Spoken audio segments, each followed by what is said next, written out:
My colleague Ankit Tyagi has been on the ground in Tel Aviv and Be'er Sheva, in several other parts of Israel, where he's been talking to people on the ground. He's been witnessing firsthand the impact of some of the Iranian strikes as Israel itself continues to retaliate. There is a ceasefire now. That ceasefire was broken, as Ankit has reported. This is a compilation of his excellent ground reports from Israel.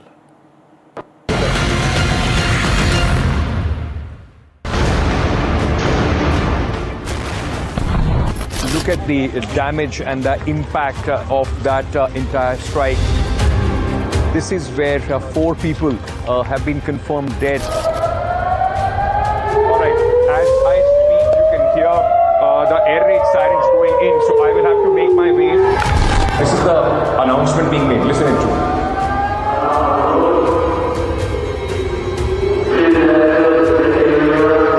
So this announcement basically saying make your way to the safe area.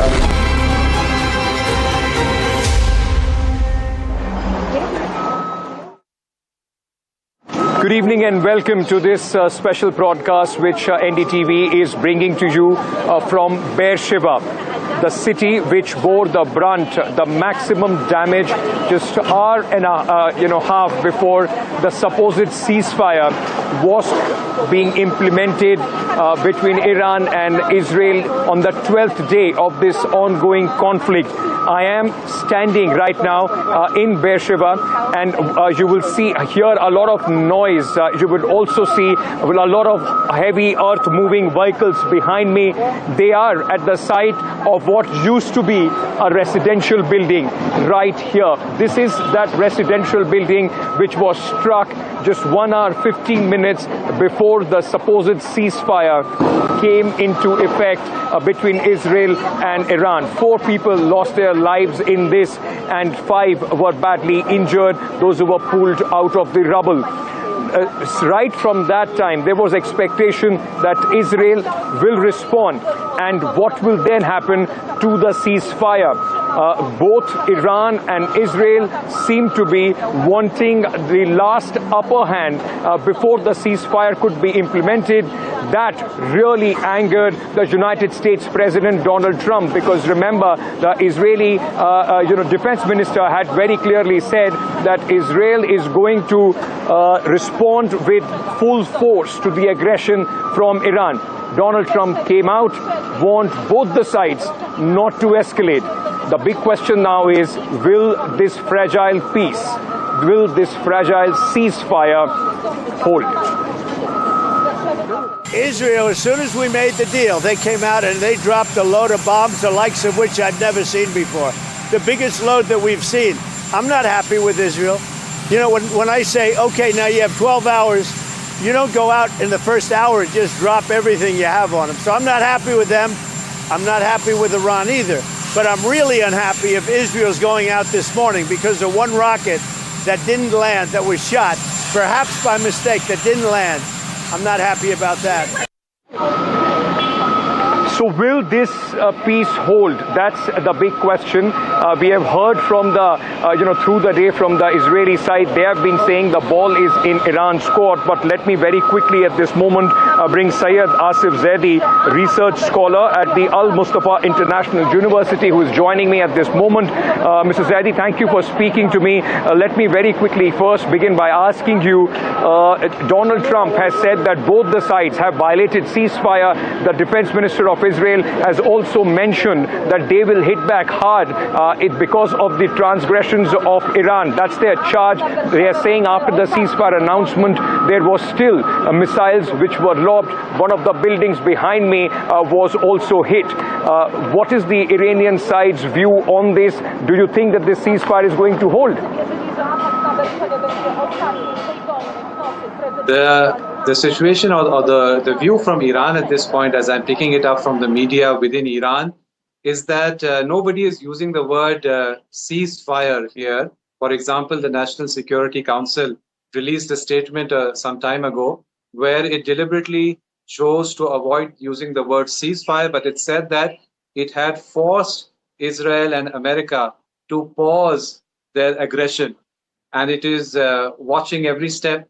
It does not trust any of the statements that are being issued by the enemy, and it is completely ready to continue this battle. So I think it is premature to speak of a ceasefire. And as you are well aware, that attacks just over the last hour or so, there have been some attacks inside Iran as well. And we see now that, of course, for a few days now, America has dropped all pretense of any kind of separation between America and Israel, and it is a completely joint operation. So it continues. I think it is premature to speak of a ceasefire. Interestingly, we've just seen a statement from the foreign minister of Qatar, who has said on record now that after the Iranian retaliatory attack on the Al Udeid American Air Base in Qatar, it was the American president that contacted the King of Qatar and requested that he speak to Iran and get a ceasefire. And that's how Qatar has now declared that it was the channel, not Oman or any other country in this particular case. Qatar has declared that it was the channel that initiated this conversation about ceasefire, but it has yet to come to any kind of fruition. So it is early to talk of a ceasefire. The balance of power has shifted decisively in West Asia and perhaps in the world. And America and Israel find themselves scampering, if I may use the word, to find some kind of face-saving exit from this quagmire that has been created by the unprovoked Israeli attack on Iran on the 13th of June. Okay, but Mr. Zaidi, that of course could be the point of view of the Iranian regime, because a similar point of view is also here in Israel and United States, where they believe the objectives which they started this operation with have been met because they have attacked the nuclear facilities. But let me ask you this: every regime, whether it's here in Israel or in Iran, would want to go out from this conflict at least telling their people that they have had an upper hand. What is the sense among the people in Iran? Do they, is there an overwhelming majority which would like hostilities to end, or are people looking at a prolonged conflict? Yes, you're absolutely right that every government, be it a regime or be it a legitimate government, would tell its people that it has won any kind of a conflict. That goes without saying. But I suppose that we can judge the veracity of claims by placing these claims against the stated objectives. For the Iranian public and for the world at large, the objectives that were stated by the aggressor, America and Israel in this case, were the following. They wanted to destroy nuclear technology and facilities within Iran. They wanted regime change. And right from on the 13th of June, we had the Israeli Prime Minister declaring that he wishes to see the Iranian public rising up against their government system. So these were at least some of the stated goals of the aggressives, of the side that conducted this aggression. For the defending side, which is Iran in this case, the primary goal was to ensure that the goals of the aggressor were not achieved. And the Iranian public at this point understand that the aggressor has not managed to achieve any of its goals. In addition to that, the Iranian public is incensed and angered by the unprovoked aggression and by the insulting statements that have been issued, sometimes from Tel Aviv, but increasingly from the real center of decision-making, which lies in Washington. They are incensed, they are angered, and therefore there is immense willingness to continue with this battle. And they understand that the longer that this battle or this conflict continues, the greater will be the disadvantage that the aggressor will be placed at, because the aggressor fundamentally is far away. It is a colonial project, while the Iranians believe they are in their own homeland, defending themselves against illegitimate and unjustified aggression. So there is immense national unity in Iran at this time, and there is immense appetite to continue the fight. In fact, sections of the Iranian public have expressed deep disappointment since this morning, ever since there has been talk of a possible ceasefire. So there is of course a sense of confidence that in this kind of a conflict. Okay, I'm completely out of time on this discussion. I will have to leave it there. Thank you so much for speaking to us and presenting, in fact, a sense of what is happening, or at least the thinking there is in Iran. But the fact is, ladies and gentlemen, there are a section of people that you will hear the same voices, those who would come out and continue to say that, you know, they would want this campaign to continue. I saw that here in Israel as well, a similar sentiment there being presented by Mr. Zaidi, but it looks like while the people might, and the experts, a spokesperson might be pushed forward to present this kind of view, there are a lot of back channels, give and take, which is going on as we speak to try and cease the hostilities which have been going on for the last 12 days. But as I was telling you, the spot that I am at this moment where the cleanup operation is going on, this used to be a building, and trust me when I say this, a few hours back, I arrived here, the attack happened here just before 6 o'clock, and when I arrived here right about 9:30, this was a very different scene from what you see right now. It is local time, 3:45 at this moment. It has taken only 4 to 5 hours for this massive cleanup operation. Possibly, by tomorrow, beyond this building, which bears the testament of the direct missile attack, you would not find many remnants of what had happened here. A sad story, a sad end for 4 people who lost their lives, and also the others, those who were injured. Let me very quickly take you through my ground report of what I saw when I arrived at this very juncture, because bear in mind, Be'er Sheva becomes the very important point with whatever happens as far as this fragile ceasefire is concerned. We are coming to you from this location which was hit in Be'er Sheva, a residential high-rise which was hit at 5 o'clock, 5:20 local time here. And look at the damage and the impact of that entire strike. What I can see behind me, an entire block of this building absolutely, damaged and devastated. It has come down. This is where 4 people have been confirmed dead after the first barrage of missiles came in from Iran. This is one of the localities in Be'er Sheva, one of the cities there, and you'll still see the rescue workers or right on top as well. This is where 4 people lost their life. 5 others were pulled out of the rubble when the rescue workers reached this place.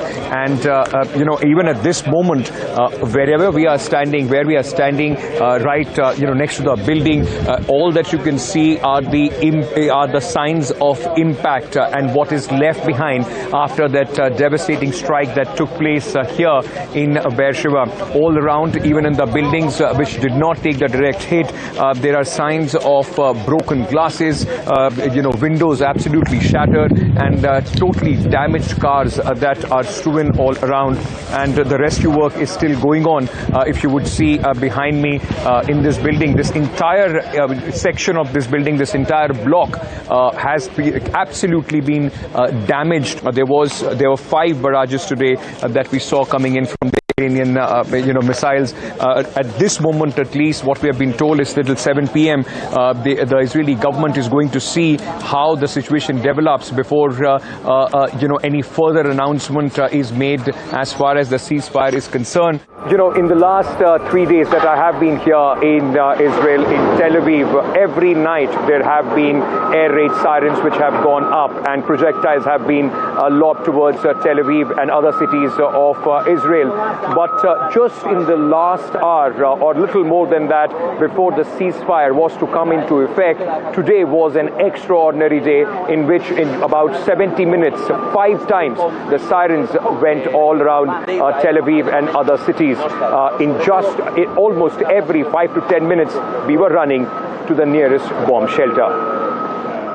All right, as I speak, you can hear the air raid sirens going in, so I will have to make my way towards the shelter.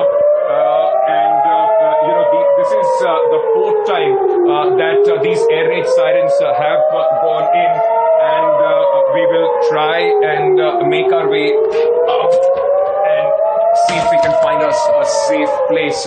This is the fourth time the air sirens have gone out here in Tel Aviv and Israel. Thank you so much.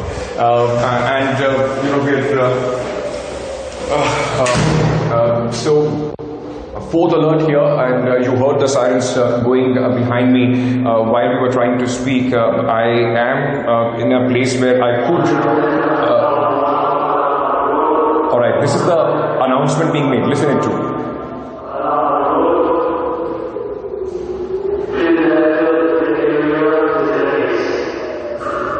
So this announcement basically saying make your way to the safe area, and at this moment I can tell you that this is the fourth air raid siren that went off when you heard the massive air raid sirens that just began to in fact blare here in Tel Aviv as well.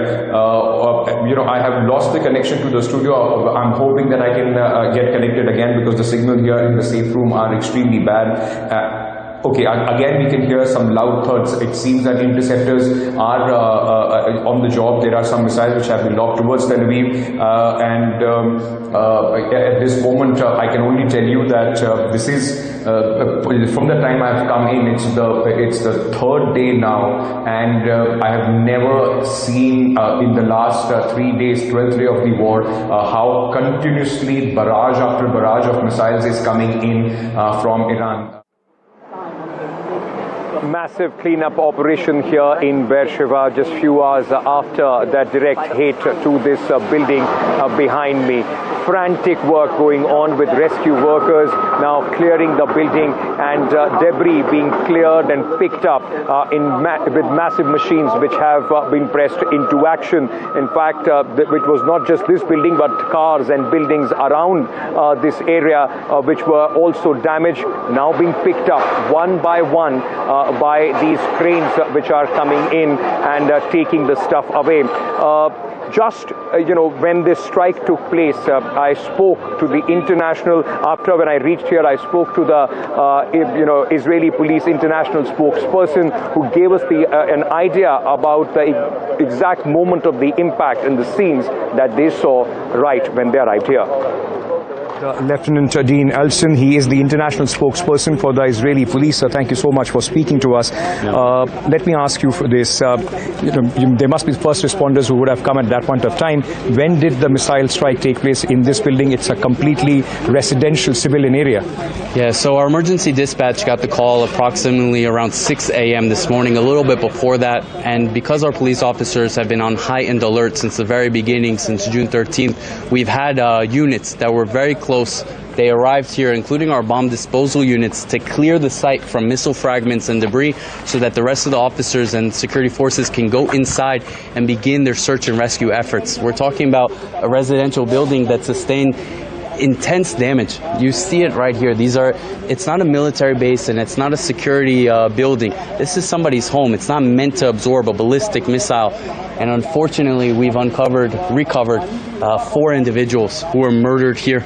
We have a number of casualties, and the search and rescue teams are still working at this time. You can see them up there on the top floors, still going room by room to try to remove the rubble that was once somebody's home and try to uncover the civilians that might be trapped underneath. Is there a sense of how many people were there at the time of impact in this building, when the missile hit? I don't have exact numbers for you. I can give you my observation here from the field. You're talking about a 6-7 floor building with about 4 or 5 apartments on each floor. So you gather the numbers from there. Who was home? I can't exactly tell you. But what I can tell you is it doesn't matter even if there was one person at the house. What matters is that ballistic missiles are being fired at our civilian communities. It's not a matter of opinion anymore. Right, so that was, all that we saw today, and now the big question is, will this fragile peace, in fact, hold with the ceasefire hold? And as I say that, and I was telling you earlier of this massive cleanup operation which is going on here with debris being cleared, just look behind me where this, machine is trying to pull this truck which was parked in the vicinity of this building which took a direct hit just, about an hour before the supposed ceasefire was to come into effect, and at least for the people here in Israel. And for these rescue workers, they would be hoping that this is probably, if the ceasefire holds, the last time that they would have to indulge and do such massive cleanup operations. At this moment, that's all that we have in this special presentation. I'm Ankit Tyagi, signing off from Beersheba for NDTV.